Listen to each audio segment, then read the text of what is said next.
Alrighty, just a little heads up before we get into the video. So this footage is actually quite old now. It's actually taken me a very long time to put this video together. And the reason it has taken me so long to put the video together is because I basically suck at editing videos, especially considering I have a huge budget of $0. So without further ado, let's get right into the video.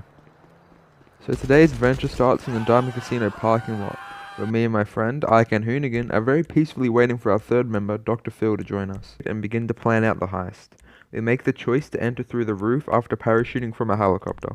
Lester suggests we'll get away with roughly $1.67 million, which is pretty decent. We suit up in our commando sweaters and we make sure to get the most fashionable mask possible. So after piling into a car and driving down the sewers, we get into a helicopter and parachute down onto the casino roof. We glide in, uncoordinated as possible, and land on the big helipad on the casino rooftop.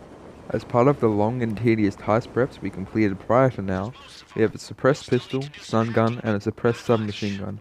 I equip my stun gun and shoot the camera out so we can proceed through the door. We cut open the vent and tie some ropes around the supports before abseiling down. We push through the compound into the staff room and begin to snoop around.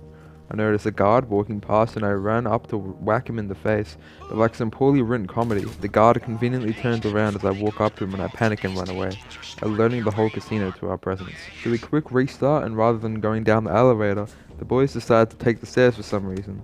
I try to jump down and fail miserably, which is beginning to become a bit of a theme for this video. After making it to the bottom of the stairs, we notice a spare room with a dysfunctional e-collar machine, which is very disappointing. So after pouring one out for the e-collar machine, I shoot a maid and then me and the boys hop in an elevator and head down to the staff compound. Upon arriving, I tell the lads to hang back before running up to the wall and shooting the two guards like some off-brand Sam Fisher. Speaking of Sam Fisher, there's talk of a new Splinter Cell game, which really gets me excited. Anyway, we push through into the staff compound and shoot another guard. I head towards the door, this time waiting for the guard to get into the perfect position. Despite my warnings, Ike and Hoonigan literally just walks up to the door in front of the guard. I honestly don't know what he was thinking, but too late now. Time to quick restart. So about 2 or 3 attempts later, we're up to the same spot as before. I shoot the guard down and then quickly take cover behind the table. Dr. Phil decides to shoot all the TVs down, God knows why. So you run into the corridor and I bonk this guy in the back of the brain box, instantly dropping him to the floor.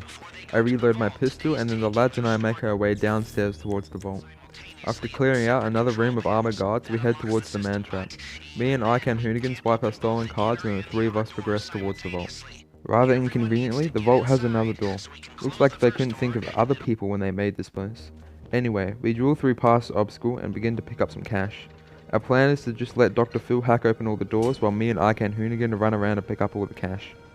I run over to a cart and begin to slowly and painfully scoop up the cash, one stack at a time. From the amount of times I mashed the A button trying to speedily pick up the cash, I would surely have arthritis. So after that torture, we head out back through the way we came, taking cover on the door, waiting for the guards to move. After they finally move out of the way, I walk out the door, pistol drawn, and head towards the exit. I walk back in and signal for the lads to follow me out, and we head into the room.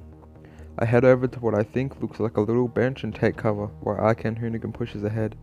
He takes cover behind literally nothing and just stands there, completely visible to oncoming guards. See what I'm hinting at? He kinda just stands there and panics, letting the guards come closer and closer.